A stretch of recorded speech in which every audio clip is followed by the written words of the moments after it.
Hello, hello, and welcome back to the show. It is Sunday, so you know what time it is. It is time for the culture update, and I am here to bring it for you. And I am Vanna J, and this show is being brought to you by the culture creators, the lovely culture creators. We appreciate them very much, and shout out to them. Make sure you subscribe to the culture creators channel, and a lot of great content, to be honest with you. They put out a lot of great content, have a lot for the culture, tons of different videos, perspectives, men and women, young people, people out here really doing it. So shout out to the culture creators and make sure you subscribe to the channel. And once again, I'm Dana J, as you know, and it is time for me to give you the update. This is the culture update, the latest and the greatest of the culture news, what's going on our side of town, so to speak, if you know what I'm saying. So I'm going to bring it to you. And man, it's been a crazy week. People been wilding as usual. So we got to get to all the gossip, all the juicy, all the goodness. And then also we got to break down the real. We got to break down the facts. We got to get to the bottom line of things. So I'm excited for today's show. We're going to talk about the serious issue first and knock it out of the way. And then we're going to get to that good entertainment, juicy gossip here in just a minute. But first, I wanted to clear up something because I feel like a lot of people, there's a lot of talk going on nowadays. I mean, you guys know what the time is like. It's 2021 and conversations are being had. And right now, I've heard a lot being thrown around clearly when it comes to definitions of words. Like, let's just get down to the nitty gritty. Let's get down to the fundamentals of it all. And I hear the word systemically, and also systemic being thrown around a lot. And when that comes to especially racism, as we talk about it nowadays. But really, the word systematic, or even when you're talking about systemic, or even when you're talking about systems as a whole, they don't always have to relate to race. Systems can be set up to relate to anything. As far as your job goes to school, systems are put into place all around us. And I don't think the world would even be like, if we had no definition of a system or what a system was, I don't think we could function as a world. So these are serious words and these are serious things that can't just be thrown around, especially when it comes to race. So let's break these things down.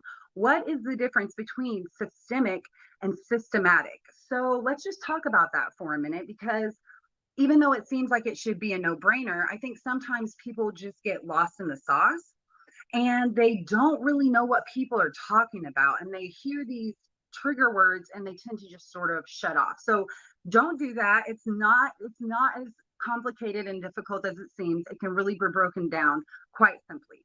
So if you look at the word system as a whole, most of us can commonly know what a system is. It's usually something that's put into place to make something function. So it's made up of individual parts that are put together in order to create something as a whole. So it's a functioning system, or functioning, I guess, what do you want to, what word should I use? It's going about what it's doing. So it's functioning. I guess that is the only word I can use.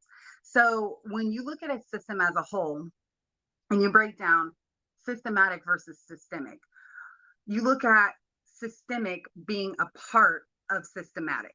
So I broke it down as like a pizza. So if you think of a pizza, you have a system to put together a pizza, right? You start with the dough, you knead the dough, you make it into a pizza dough, you send it down the line, it gets the sauce, it gets cheese, it gets the toppings. That's the system the pizza has to go through in order to be made. When you think of the word systematic, you think of that system as a whole. So systematically, the pizza must go through that system in order to become a pizza at the end of it when it comes out of the oven. So when you look at the word, let's just give the actual definition of systematic so you know. So systematic is an adjective that primarily means having, showing, or involving system, method, or plan.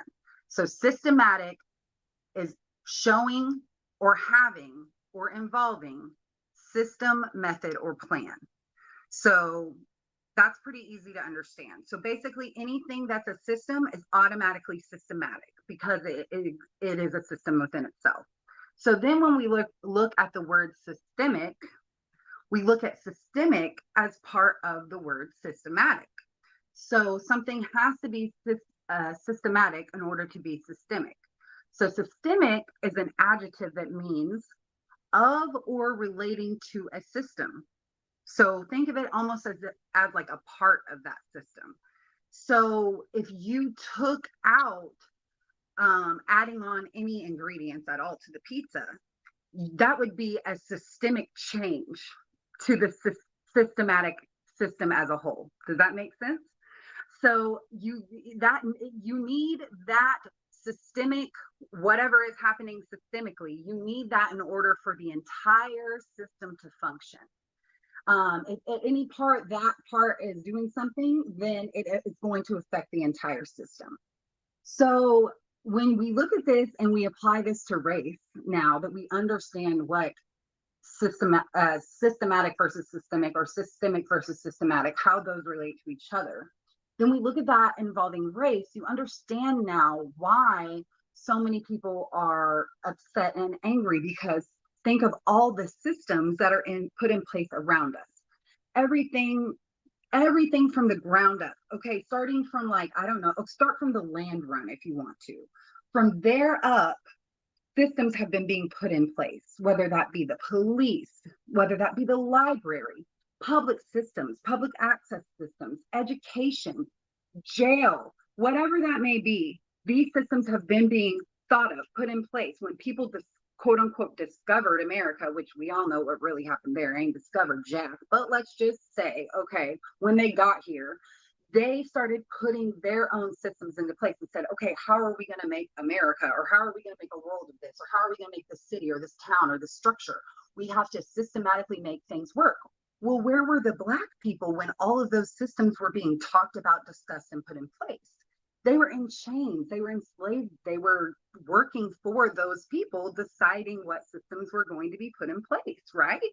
So therefore, because we were not invited to the table, we weren't at the table, we weren't even suggested to be in any of these conversations, a lot of systems were put into place that did not involve Black people, did not even question Black people being around, did not even care about Black people. And honestly, some of them were put in place to keep Black people from ever being a part of or being put into those systems.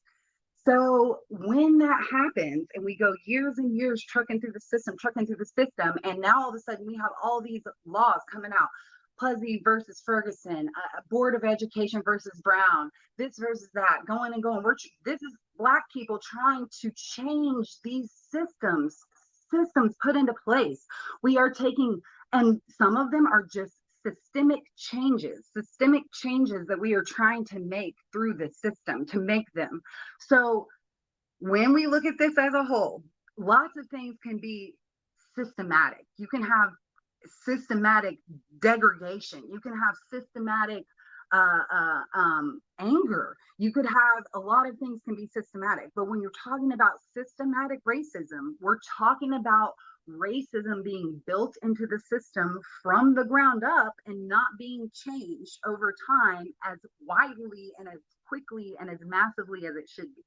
So I just want to make that clear. I wanted to give everyone just a jog lesson on that, because sometimes it's okay to just look up words. Even if you think you know what they mean, sometimes it's okay to just be like, yo, I'm about to look this up because this is confusing and people are just throwing around words that they don't really know what they mean.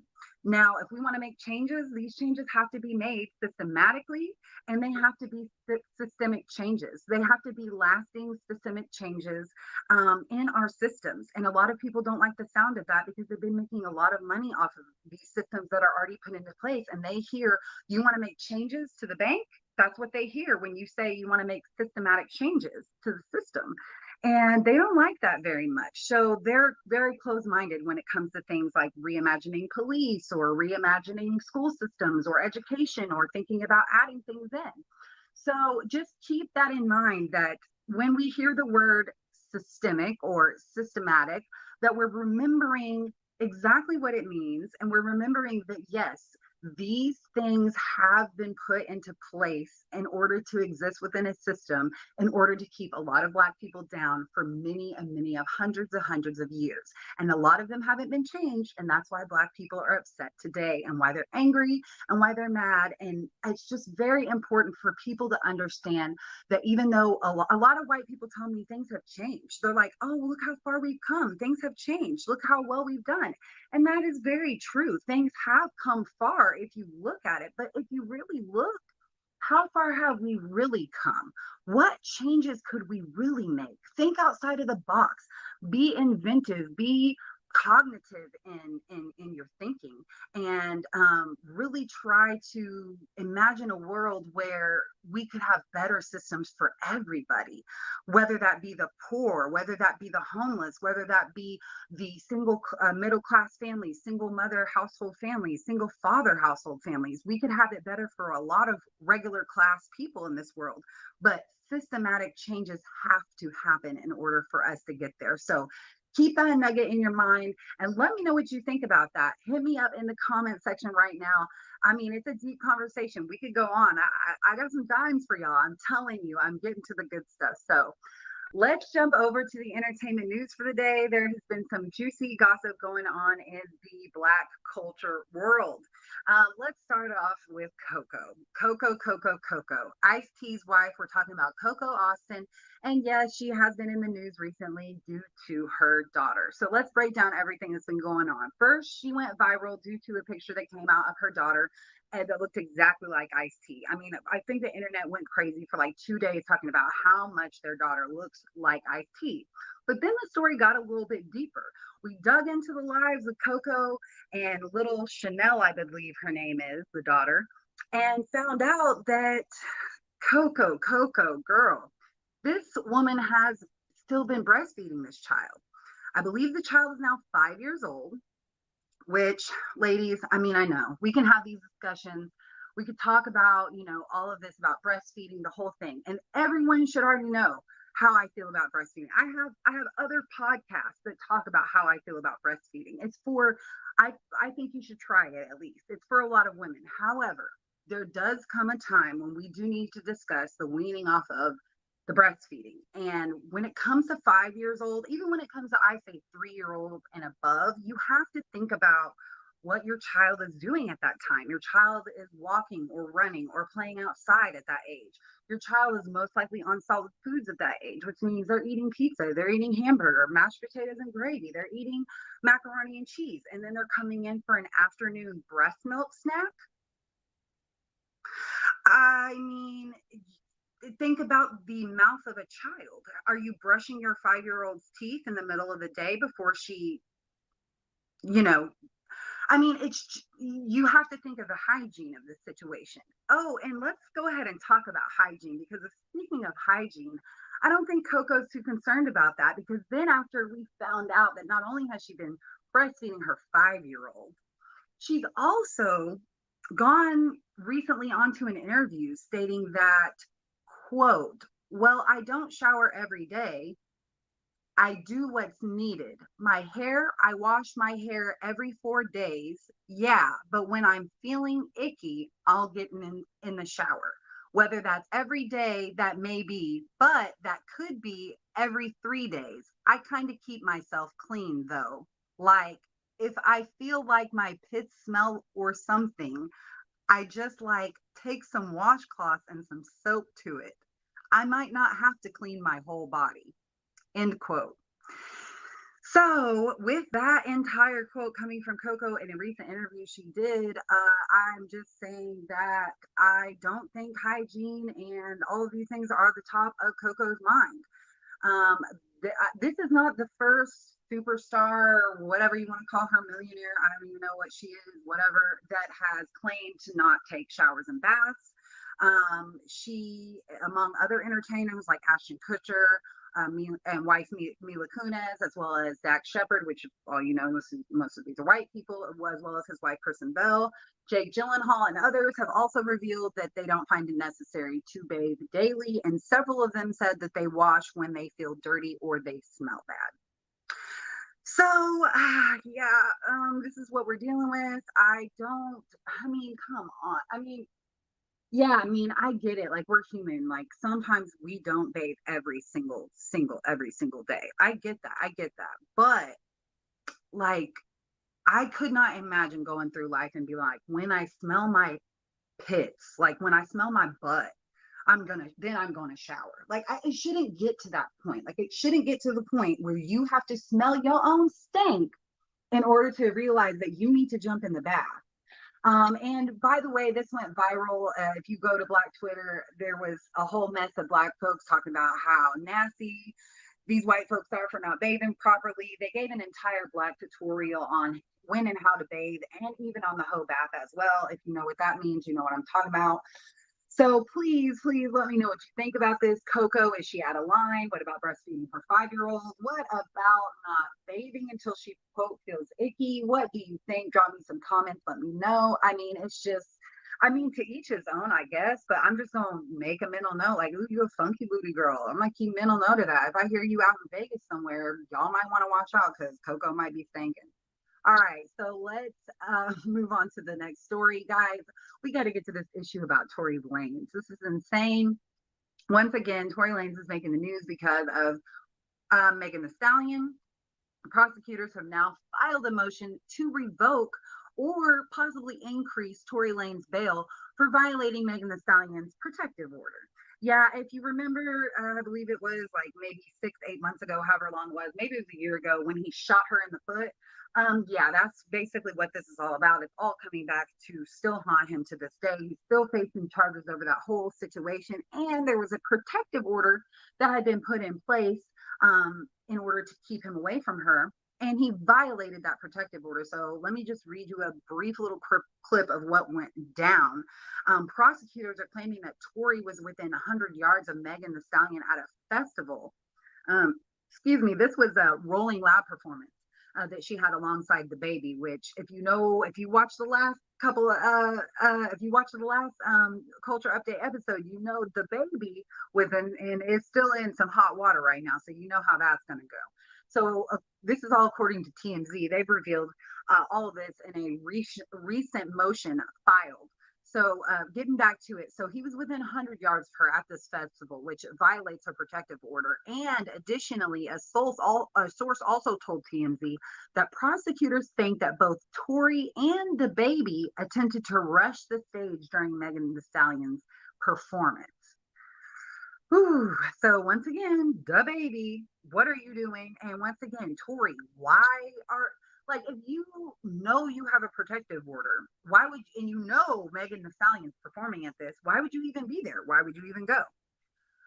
So now, as it goes on to say that social media users obviously heavily criticized the baby after he bring Tory to his set, like bring him on during his set. So he got criticized for that. And Megan Thee Stallion's fans were upset and felt like they were shading, that Tory Lanez and the baby were shading Megan Thee Stallion by doing that. And it goes on and on. So basically, prosecutors are now seeking to revoke or increase his bail. And if the bail is revoked completely, then Tory Lanez could be facing jail time until his trial for the ongoing criminal case. And a hearing for the contempt motion, which is what they're filing right now, is set for upcoming Thursday. So this coming Thursday, we will find out whether or not his bail will be revoked, which means he's going straight to jail to await his trial, or two, if they're going to raise it, which means that he could be facing fines, like high dollar amounts of money, in order to maintain being out on bail, which at this point, as much as gone on and as much as he's nuts and bucked and said F it, I'm not surprised if they just revoke his entire stuff right there. Like his bond, bail, whatever is going to be revoked. And I would not be surprised if they try to do that. Now, keep in mind, this was all brought on by prosecutors. If you remember, a real one to the game, Megan Thee Stallion did not technically, what do you want to call it, rat on him or whatever, snitch. She technically was kind of protective of the brother. and didn't really press charges, but prosecutors pressed charges in her case, so there's nothing she can do about it. And he's, I think, clearly still upset with her over what initially happened, and or the fact that he felt like she's bringing these charges onto him, but it's really not her. It's really the prosecution. So, but I do believe that they should bring charges against him. You just can't shoot people point blank and people know who did it and get away with it. Like, even if it's in the foot or whatever, the hand, like, you just can't shoot people in broad daylight and get away with it. So we will see what happens in that situation. Man, let me know what you think. Does he deserve to get his bail revoked or not? Do you think he should just get a fine or get his bail increased? Do you think he should have it completely revoked and sit himself down in jail until his trial? Let me know what you think. Drop me a comment. And we're getting one right now. The crowd said Tory is wild. Absolutely. I can agree with you on that. He is wild and wildin'. Definitely. All right, let's get to this last story of the day, man. Last but not least, you know, I had to save some juicy stuff for the end. And it's our boy Carlton. Yes, good old Carlton. Ah, man, man, man. Boy, boy, boy. I mean, oh, what can we say? What can we say? So let me just give you what's really going on. Let me just break down what the headlines are. So once again, Black Twitter, because y'all know how I like to spend my time researching as to what's going on with Black Twitter. Black Twitter is responding to Alphonso, but I'm not going to refer to him as Alphonso because we don't really mess with Alphonso. We mess with Carlton, so we're just going to call him Carlton. So Black Twitter is now responding to Carlton after he revealed that he feels shunned by the Black community. So he recently went on and talked about how he felt shunned. He revealed this. He felt shunned by the Black community due to his interracial marriage. Yes, that's right, folks. He's blaming this on his white wife. He's saying that us, the Black people, have shunned him as a community due to him having a white wife. And unfortunately, he could not be further from the truth. And Black Twitter let him know that ripe and rare. So Black Twitter responds with, as Black Twitter does, and brings the realness. Black Twitter will keep it real with you if you bring it to their head. And that's exactly what they did. And they busted it down to him. They told him, no, no, no, no, no, no, Carlton. That's not why we don't like you. It has nothing to do with your white wife. As a matter of fact, some of us didn't even know who she was or whatever. We didn't like you because of X, Y, Z, and the third, and they broke it all the way down and listed tons of examples. So there was one where they said maybe we haven't, maybe this is why we didn't care about you or your marriage, or why you haven't been invited to BET. And then they dropped a clip, which you can research. It's not even worth replaying, honestly, but it's basically just him ranting on stage. I don't know if he was claiming to be drunk or what, but basically going on about white women, white people, talking about, I don't know how good they look. I couldn't really understand the rave. It sounded real crazy. That's all I can say. So apparently people were upset. Like, no, you go on and say how much you love about white people, and we don't mum's the word when it comes to any Black anything, whether that be support, whether that be foundations, help, this, that, nothing comes from Carlton when it comes to support of the Black people. So, but when it comes to white people, he's on stage ranting and saying how much he loves white women and white people and these white people and on stage with him and on and on and on. So that was one example of why Black people on Twitter said that they did not like that we shunned him, and others listed other examples as well. It goes on to say one quote right here. Two things I never heard in my life. One, a Black person ever mentioned the Alfonso's wife. Two, Alphonso ever mention anything pertaining to Black America. Black people are the welcoming people in this country. He has a guilty conscience or just paranoid about nothing. So that was one response. I mean, it gets crazy. Black Twitter goes in. If there's one man everybody in the world knew would have a white wife, it's Alphonso. We don't care, dog.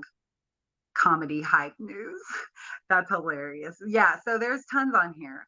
I didn't know or care that Alphonso had a wife, but I'm not surprised. He gives very white wife energy. Yes. So Black Twitter came at him about it and basically just said, don't expect you to be embraced by the Black community if you don't do anything for the Black community. And there was one more really great comparison that I want to give you guys. That was to I believe it was Key and Peele. One of them, was it Peele or Key? Um, yes, okay, it was Peele. So, as quite a few of us have commented, it's not that we don't accept Alphonso because he has a white wife. So does Jordan Peele, and we arguably support him more than any other modern Black filmmaker. If you distance yourself from us, we simply pay you little to no mind. And that was coming from another Black Twitter user. So, bam, there you have it, Carlton. Now you know why the Black community has shunned you. And we have basically said, because you have shunned the Black community. So, in order for you to be embraced by the Black community, you must then, son, embrace us. And then you will get the embracement back. Until then, we really can't do nothing for you and have nothing to say about you or your white wife. I mean, congratulations, I guess. What do you want? Like, what do you really thought Black Twitter and Black people were upset with you over your white wife? No, that has nothing to do with it. Do something for Black people first. Then you'll get the congratulations and all that stuff that you so justly and rightly deserve. So there you have it, folks. That has been the culture update. Drop me your comments. Drop me what you want to hear on these culture updates. I'm just bringing you the latest and the greatest of the Black culture news, what is happening in the culture. And this is good for, I feel like this show is great for all people, whether you be Black or whether you not be Black, whether you be mixed like me or whether you be any color. I think this show will keep you up to date with what's happening in the Black culture, in the Black community. And that's important for all people to know because, hey, we got more and more Black people coming out every day. And that's a great thing too.